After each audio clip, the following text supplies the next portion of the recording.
Hello friends, I am Viswajit and you are watching Study with Interest HWI 100 Express 100 HWI Express 100। तो पिछले part में हमने देखा था टाइप ऑफ केमिकल रिएक्शंस, यानी पार्ट 2 में हमने देखा था टाइप ऑफ केमिकल रिएक्शंस। और इस पार्ट में हम लोग देखने वाले हैं ऑक्सीडेशन एंड रिडक्शन। वो दोनों पार्ट का लिंक यानी प्लेलिस्ट का लिंक आपको डिस्क्रिप्शन में मिल जाएगा। सो जाइए, इससे पहले वो वीडियो नहीं देखे तो वो वीडियो देखिए। अगर आपको यही वीडियो देखने का मन है तो ये वीडियो देखिए और आगे देखते हैं ऑक्सीडेशन और रिडक्शन के बारे में। ऑक्सीडेशन मतलब क्या होता है? ऑक्सीडेशन मतलब the process of adding oxygen, the process of adding oxygen is called oxygen. वैसा प्रोसेस जिसमें ऑक्सीजन ऐड होता है, जिस प्रोसेस से ऑक्सीजन किसी में ऐड होता है उसको ऑक्सीडेशन कहते हैं। और reduction the process of adding removal of oxygen, जहाँ पे जिस प्रोसेस में रिमूवल ऑफ ऑक्सीजन यानी ऑक्सीजन हटता है उसको रिडक्शन कहते हैं। इसका एक और डिफिनेशन भी है, the process of adding of oxygen और रिमूवल ऑफ हाइड्रोजन, जहाँ पे ऑक्सीजन ऐड हो या हाइड्रोजन रिमूव हो उसको ऑक्सीडेशन कहेंगे। जहाँ मैं एक बार फिर से दोहरा रहा हूँ, जहाँ पर ऑक्सीडेशन ऐड हो, नहीं ऑक्सीजन ऐड हो, जहाँ पर ऑक्सीजन ऐड हो और हाइड्रोजन और इलेक्ट्रॉन रिमूव हो उसको कहेंगे ऑक्सीडेशन। और जहाँ पर ऑक्सीजन रिमूव हो और हाइड्रोजन और इलेक्ट्रॉन ऐड हो, ऑक्सीजन रिमूव हो या हाइड्रोजन ऐड हो उसको कहेंगे रिडक्शन। यानी जहाँ पे ऑक्सीजन ऐड होता है या तो हाइड्रोजन रिमूव होता है उसको कहते हैं ऑक्सीजन ऑक्सीडेशन। और जहाँ पे ऑक्सीजन रिमूव होता है हाइड्रोजन ऐड होता है उसको कहते हैं रिडक्शन। तो आगे देखते हैं, यहाँ पे मैंने कुछ पॉइंट्स हाईलाइट कर दिए हैं तो देखते हैं आगे। If a substance gain oxygen during the reaction, अगर कोई सब्सटेंस ऑक्सीजन गेन करता है रिएक्शन के दौरान तो उसको कहते हैं ऑक्सीडाइज। उस सब्सटेंस को कहेंगे कि वो सब्सटेंस ऑक्सीडाइज्ड है। If a substance gain oxygen during the reaction, कोई भी सब्सटेंस रिएक्शन के दौरान ऑक्सीजन गेन करता है तो उसको कहेंगे oxidise, the substance is oxidised. If a substance loses oxygen during, और जो सब्सटेंस रिएक्शंस के दौरान ऑक्सीजन रिड्यूस करता है, ऑक्सीजन लूज करता है, ऑक्सीजन गेन करता है तो ऑक्सीडाइज कहेंगे और ऑक्सीजन लूज करता है तो रिड्यूस्ड कहेंगे। जाहिर सी बात है, जैसे आपके पास 2 रुपया है, अगर आप कहीं जा रहे हैं, आप 2 रुपये खर्च कर दिए तो आपके पास 2 रुपये नहीं रहा, और आप 2 रुपये अगर किसी तरह से गेन कर लिए तो आपके पास 2 रुपये आ गया। वैसे ही है ये वाला, if a substance gain oxygen during the reaction it is said to be oxidised. If a substance loses oxygen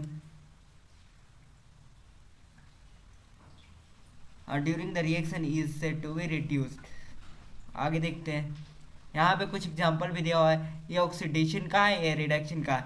जैसे H2 यहाँ पे लेफ्ट साइड यानी रिएक्टेंट साइड में H2 क्या, H2 में अभी ऑक्सीडाइज नहीं है, H2 ऑक्सीडाइज नहीं है, लेकिन रिएक्शन के बाद यानी प्रोडक्ट के साइड में, प्रोडक्ट जब निकल जाता है तो Cu प्लस H2 यहाँ पे ऑक्सीजन ऐड हो जाता है, यानी हाइड्रोजन क्या हो गया, ऑक्सीडाइज हो गया। और जहाँ से ऑक्सीजन निकला है उसको कहेंगे रिडक्शन, वहाँ पे रिडक्शन होता है। जैसे Cu के साथ ऑक्सीजन था, Cu के साथ ऑक्सीजन था यानी कॉपर के साथ ऑक्सीजन था, ठीक है। तो वहाँ पे ऑक्सीजन था तो ऑक्सीजन वहाँ से रिमूव होकर हाइड्रोजन में चला है तो Cu के साथ क्या हो गया, रिडक्शन हो गया, रिडक्शन। और some examples of redox reaction, redox reaction यानी रेडॉक्स मतलब रेड जो वर्ड है वो है रिडक्शन से, और ऑक्स जो है वो ऑक्सीजन से है। तो यहाँ पर देखिए, यहाँ पे रेड उसी उसी को कहते हैं रेडॉक्स रिएक्शन। और रेड का मतलब रिडक्शन और ऑक्स का मतलब ऑक्सीडेशन। तो उसी का कुछ एग्जांपल दिया हुआ है, ZnO प्लस सी यानी zinc oxide,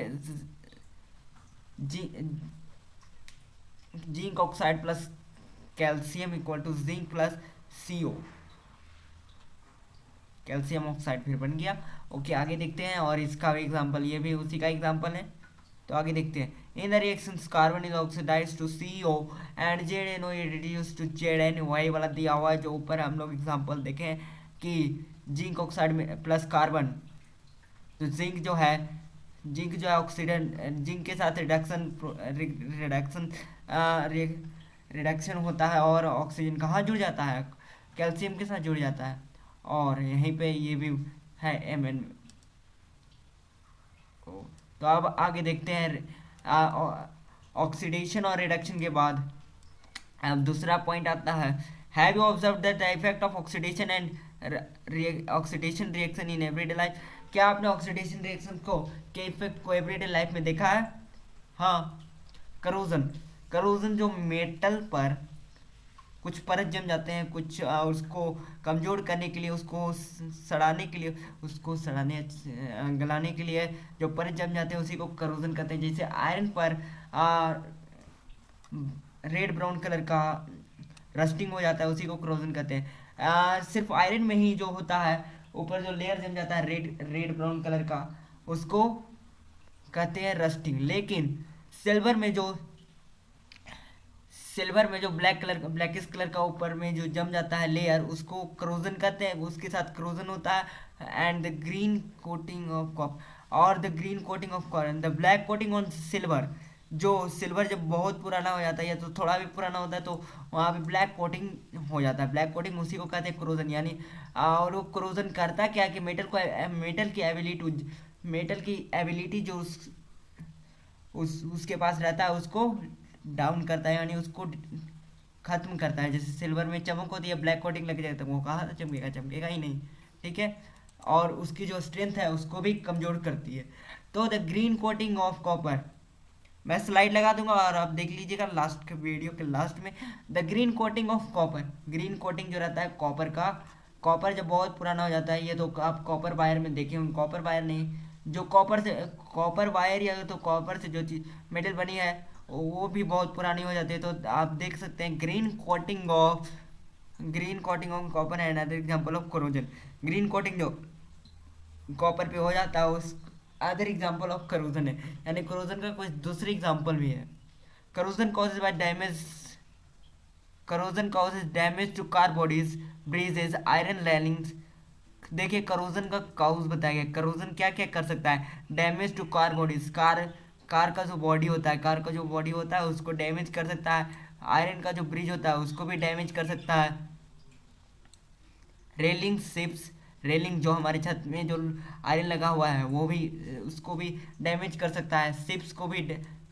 ships and all the object made of metal, corrosion जो है सब वो ऑब्जेक्ट को कमजोर कर सकता है जो मेटल से बना हुआ है, ठीक है। स्पेशली दोज ऑफ आयरन, और स्पेशली किसके साथ देखा गया, आयरन के साथ, क्योंकि सिल्वर और कॉपर तो थोड़ा कम रिएक्टिव है तो इसलिए उन पर थोड़ा देर से इफेक्ट पड़ता है, लेकिन आयरन पर जो है जल्दी से इफेक्ट पड़ जाता है, इफेक्ट दिखने लगता है, यानी आयरन जल्दी ही रस्ट आने लगता है। बारिश के मौसम में आयरन आप 7 दिन के लिए रख दीजिए, थोड़ा थोड़ा उस पर रस्टिंग आने लगेगा, ठीक है।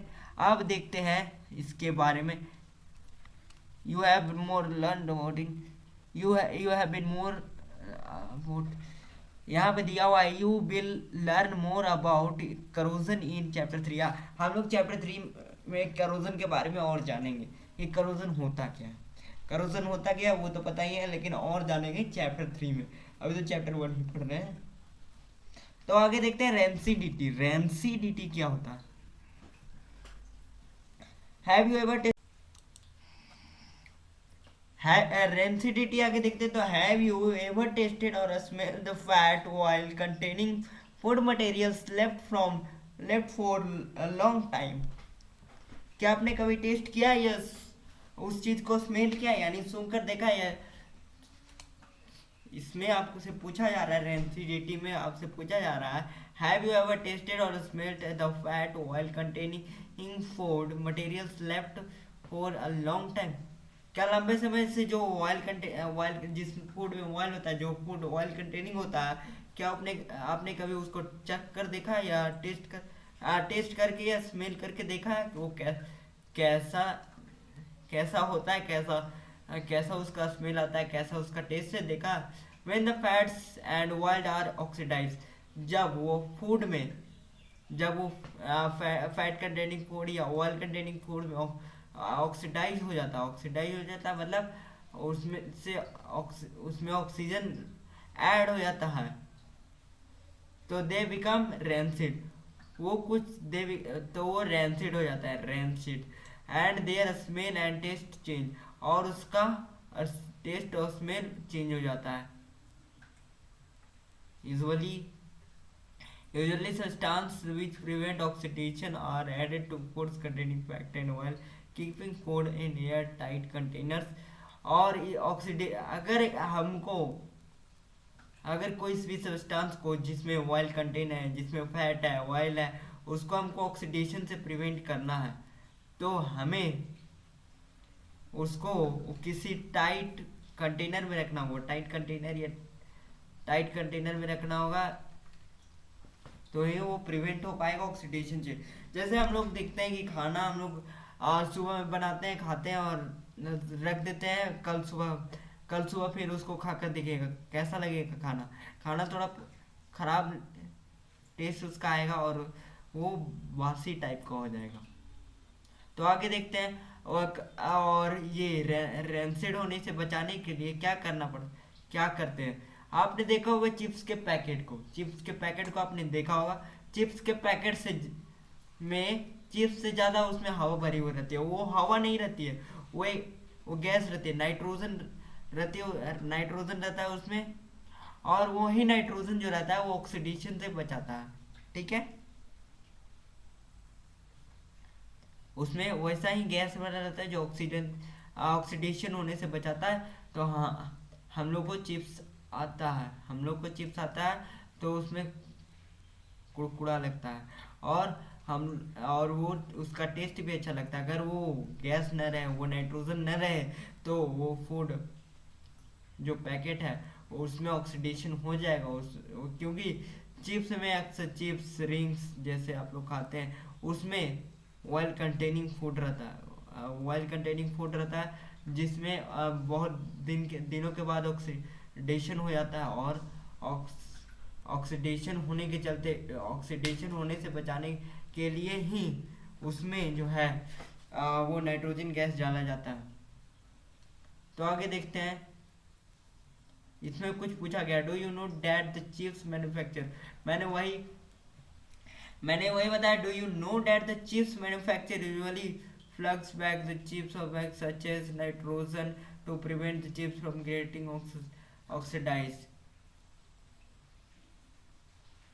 मैंने वही बताया जो ये यहाँ पे बोला गया। क्या आप लोग जानते हैं चिप्स मैन्युफैक्चर जो फ्लैक्स पैक में है, जो नाइट्रोजन डालते हैं such as nitrogen gas to prevent the chips from getting oxidise. क्या आप लोगों को पता था कि चिप्स जो मैन्युफैक्चर जो चिप्स बनाते हैं वो उसके बैग में, उसके प्लास्टिक में नाइट्रोजन गैस डालते हैं ताकि वो ऑक्सीडाइज ना हो, इसीलिए। और आगे देखते हैं क्या है। व्हाट डू यू लर्न, हम लोग इस चैप्टर में क्या क्या लर्न किए, यानी इस चैप्टर में क्या क्या सीखे। तो हम लोग इस चैप्टर में सीखे, पहला देख लेते हैं हम लोग इस चैप्टर में क्या क्या सीखे। तो पहले हमने सीखा केमिकल रिएक्शंस के बारे में, ठीक है। उसके बाद हम लोग कुछ केमिकल रिएक्शन जो आसपास होते हैं हमारे केमिकल रिएक्शन के बारे में देखा। और उसके बारे में कितने प्रकार के टाइप्स ऑफ केमिकल रिएक्शन देखे। और एंडोथर्मिक एक्सोथर्मिक भी देख लिए हम लोग। और फिर इलेक्ट्रोलाइसिस ऑफ वाटर, थर्मल जो डिकम्पोजिशन रिएक्शन में जो हम लोग को तीन चीज की जरूरत पड़ती है, थ्री थिंग्स की जरूरत पड़ती है, वो भी देखा। डिकम्पोजिशन रिएक्शन कैसे होता है। तो पहला इलेक्ट्रोलाइसिस के प्रोसेस से होता है, दूसरा पहला क्या बताया, थर्मोलाइसिस, दूसरा इलेक्ट्रोलाइसिस, तीसरा फोटोलाइसिस जो सनलाइट की तरह से होता है। और फिर हम लोग ने देखा डिस्प्लेसमेंट रिएक्शन। और उसके बाद हम लोग ने देखा क्या, ऑक्सीडेशन और रिडक्शन। और हम लोग ने एक इंटरेस्टिंग फैक्ट भी देखा कि चिप्स के पैकेट में हवा क्यों भरी रहती है, यानी हवा वो नहीं वो नाइट्रोजन गैस रहती है वो क्यों फिल की हुई रहती है, उस वो वाला देखा।